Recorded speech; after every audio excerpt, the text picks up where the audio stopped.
What's going on, everybody? Back for another edition of St. Pius X Football with the man, the myth, the legend himself right there, Greg Cranfill. Coach, let's talk about, last week kind of a tough sledding kind of game for your team. You fall a little short to Concordia Lutheran 9-7, get a field goal blocked late in the game. Just talk about after a game like that, the message to the guys on a Saturday morning or on a Monday morning. Kind of what is it as you kind of come off a game like that? Yeah, and you're right. It was tough sledding is exactly the way it works. We had 6 trips inside the red zone and come away with 7 points. We had some situations in which we had our guys locked in one-on-one battles with guys from Concordia Lutheran, and we just got outplayed. We like to feel like we did a lot of things well during that game. We had over 300 yards of offense. We were moving the ball. Obviously, we got in the red zone 6 times. But when we got down there, we just were not able to finish. Had some key foul ups at the wrong time. There's never a good time to have a screw up, but we had some screw ups. And then, like I said, in one-on-one matchups, when we put our guys in situations, the guys from Concordia Lutheran just made plays and we didn't. So the message was the fact that nothing's broken. We've just got to go and fix some things in critical situations. You talk about situational football all the time, and that's where we've had some trouble. Not just this week, but the last couple of weeks, we've had some trouble with those particular situations, and we've just got to put the ball in the guys' hands that can go make those plays. Because of that, in a week of practice, do you hone in on that a little bit more? Do you focus in on more of that red zone offense and things like that, or do you run things as normal, or do you kind of focus on those pieces? Well, I guess my answer is we do things normal because of the fact that during a normal practice, we do focus on our red zone offense. We do focus on our short yardage. It's just a situation where I told the guys, we've got to make plays, and that means when you've got the ball in your hands, the first guy that comes up can't put you on the ground, and that's what happened. In those critical situations, it's just the reality of the sport. When you're putting into a one-on-one situation, we've got to have people that win those battles. And here's the reality: defensively, I thought we played our butts off the whole night. We gave up 170 yards of a total offense from our side on defense, and gave up 9 points, and 3 of those were off of a turnover that pinned the defense back on the first possession of the game. So as a unit, I told our defense, I said, guys, I think we played well enough defensively to win a lot of football games, but we've got to be able to put a whole game together, and I don't know if we've done that yet. So that's why I put it back on me. And us as coaches is we've got to step up our game, and we've got to do a better job of putting these guys in situations that they can be successful. But like I told them, I said, nothing's broken, and I'll never question you guys' fight. I mean, you look at the last couple of drives of that game, when everything that was going wrong could have gone wrong offensively, our defense stopped them. Offense drives down, misses a field goal. Defense stops them again on a big 4th down and allows our offense to drive back down the field and then have a chance for a game-winning field goal, and then it got blocked. And again, the kid from Concordia Lutheran made a great play, but we had some guys on our extra point field goal team that moves a little bit more than we ever asked them to, and it created a short edge, and the guys came off the edge. What does it go back to? To me, it goes back to me. I've got to do a better job as a coach to make sure that those guys understand the importance of it's not just words that we're saying. We have got to do things exactly the way that you're being coached to do. I tell these guys all the time, man, I would love for after a game, when something does go wrong, for me to say, Greg, you called a bad game, or I did this. I put our kids in a bad situation. Don't ever let it be, I didn't do what I was coached to do, and that's the charge that I give our kids on every Friday for a game day. Just do what you're coached to do, and then make plays. And like I said, as coaches, we've got to do our part as well. And so I put a lot of the blame back on myself. Looking back at that game last week, the Raising Cane's Caniac Offensive Player of the Week was Vincent Duchette, 7 catches for 115 yards. The Raising Cane's Defensive Player of the Week, dun, dun, dun. Carson Hintz again, 6 solo tackles, 4 assists, 1 quarterback pressure, 1 blocked kick, and then your Scout Team Player of the Week, Jackson Rogers. Talk about those 3 guys, what they brought to the field for St. Pius X last week. Yeah, Vincent was a guy that we asked to start both offensively and defensively this week because of a couple of more key injuries that we have had. And Vincent, I thought he played well. He had some huge catches. Vincent was a guy that showed that he could win some one-on-one matchups. He also showed that in a crowd, one of his catches, there were 2 or 3 guys around him, and he still elevates over the top of them and makes a huge play for us. So he is a guy that in those situations has proven, Coach, put me in a one-on-one situation, and then I'll battle for us. So I was very proud of him. And then Carson played well for us on defense, leading that team. Concordia was a heavy run-oriented team, but only ran 39 plays. And like I said, statistically, for him to do what he did in the course of 39 plays was pretty outstanding as far as I'm concerned. There were a lot of kids that played well. I thought Ethan McMahon and Vincent Doucette played well. I thought our outside linebackers did some huge things that we were asking them to. Up front, we made some plays. And like I said, I'm very proud of our defense, Offensively, up front, Mirko Dawson was a kid, plays strong guard for us, that graded out at 90%. So all along, throughout the course of that game, we did have some guys that were stepping up and making sure that everybody understands, hey, I'm raising my game, or I'm elevating my game. And when we get more guys that do that, we're going to see, some more success. Scout Team Player of the Week, Carson Rogers' younger brother, who has made a name for himself. I mean, Jackson Rogers, who goes out there and does an outstanding job for us, and then plays his rear end off on Thursday nights.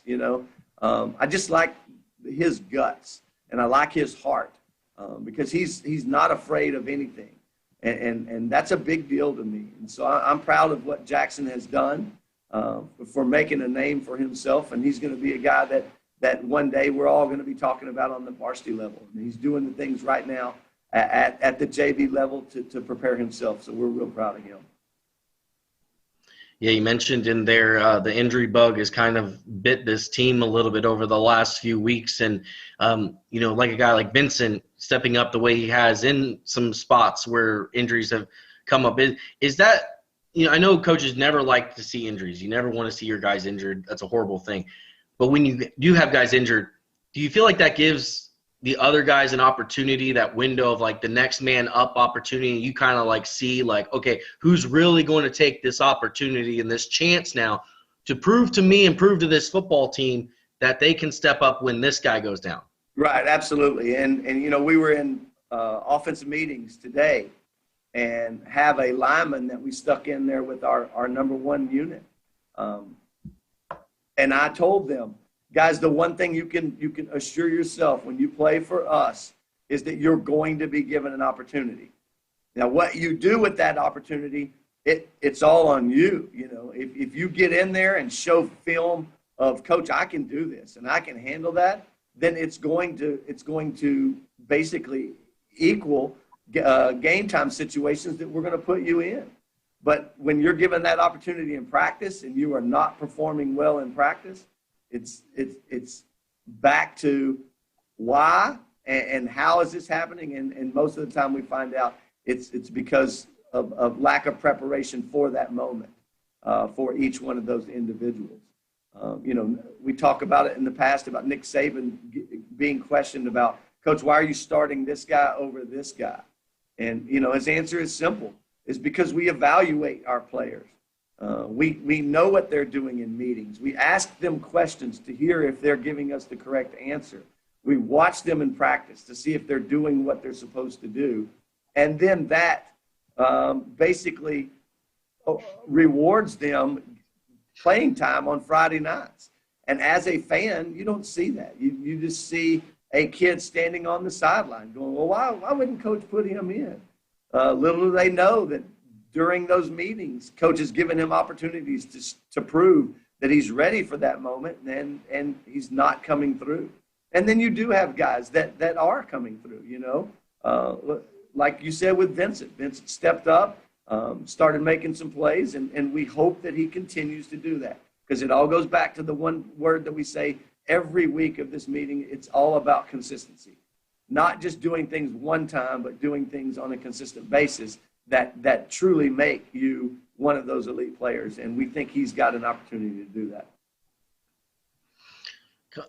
Coming off of last week's loss, and you know, you go into this week, Katy St. John the 23rd on Friday, another district game, another chance to even that district record, because now we're in district play. Do you feel do you feel like there's gonna be a little bit more intensity in practice this week, or I know you don't change anything, but just from the guys themselves, do you feel like after last week's loss they've really self-evaluated and it's like, okay, now we need to change some things, like let's go, like right, and they turned it up. Yes, sir, and that's kind of, it's a double-sided question, if you know, because of the fact that if I felt like we weren't getting everything that we were supposed to get out of these kids earlier, then that comes back to me. So I don't know if it's an elevation with their attitude or effort, because we've been getting that, but maybe from a mental standpoint that they've realized that the focus has got to increase and the attention to detail has got to increase, as opposed to just doing things on a 7 out of 10 scale. Mentally, it's got to be a 10 out of 10 scale.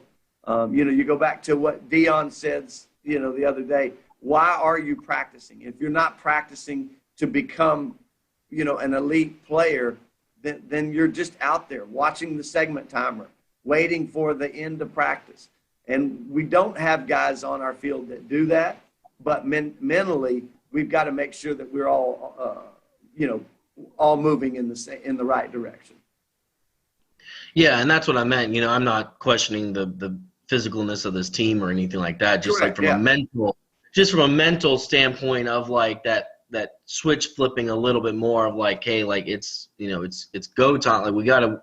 It's like when reporters ask, is this week a must-win week for your team? Is this a must-win game? Well, coaches want to win every game. We get that. Yeah. But you feel like, yeah, it's kind of a must-win because you're in district play. You want to win every district game. Absolutely. And I think it comes down to what we've just said, that the mental focus that we've got to have. Because one of the questions that I would continually ask on Saturdays is, when a kid made a mistake on video, I'd go, okay, let's talk about the why. Why are you making that mistake? So what do you do in this situation? And then the kid would answer. So the kid has the knowledge. The kid has been taught. The kid knows exactly what to do. And then my question is, so why didn't you do it? So why would you not do exactly what you're coached to do? And we talked about that mental side a bunch on Saturday. Just because of the fact that we talked about courage. We talked about firemen going into burning buildings, knowing that it is a dangerous situation, but yet I'm still going into that building. A lot of times from a defensive side and an offensive side, there's burning buildings everywhere. And what we've got to do to decide is, do we have the courage enough to do what's been asked of us in those situations to go ahead and do it? And right now, if you're choosing a different path, I'm not questioning your courage. I'm questioning your mental focus on, do I understand that this is going to be a situation that may hurt? I've got a guard pulling at me. I'm supposed to wrong shoulder, and there's going to be a collision, and it's going, you know, but am I okay doing that for the benefit of the team? And hopefully that we're moving towards where we've got more guys and more guys and more guys that go team, team, team, team, team. What do I need to do for this team? And then go out and do it.